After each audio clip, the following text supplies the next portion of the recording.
Welcome to another Rowan Consulting HR Shorts. So today's subject is restructuring within the business and comes as a result of three sort of separate projects that we've been working on with clients over the last couple of months. All clients at various different stages of the journey. That restructuring, when we say restructuring, what we mean is change and growth. Or sometimes it can be the less positive message, which is the restructuring, downsizing, which may result in people exiting the business.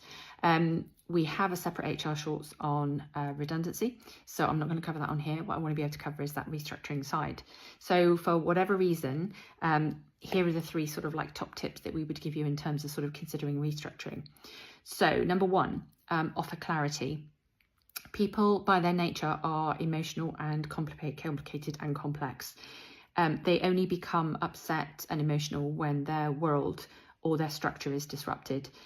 So take the time to explain things, not in an HR sort of techie way, but take the time to explain things to the business in a way that they would understand, in a way that you would naturally sort of communicate. Because as soon as you make it formal, then people become much more sort of like emotional. So communicate it in the way that they are used to you communicating with them in the business. So number one is offering clarity. Number two is around problem solver versus business owner.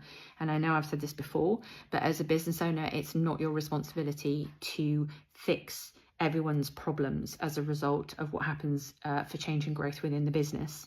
Sometimes the best advice is to be able to signpost them to specialists who are much more capable and able to be able to help them. Now, this may be mental health practitioners, it may be financial institutions, it may be money advice centres, it may even be recruitment consultants. Especially when it comes to a downsizing situation. But it is not your responsibility to solve those problems. Your role is to communicate effectively and to offer that clarity, and then to signpost effectively out to those who are much more able to be able to help them. Which brings me on to number three, which is around effective communication.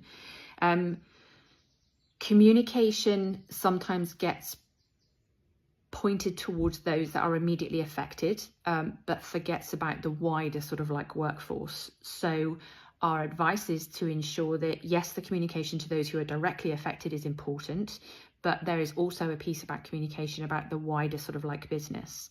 Nobody likes gossip.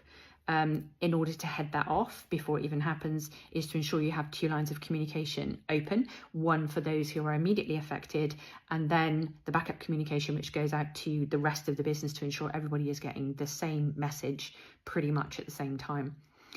So 3 top tips.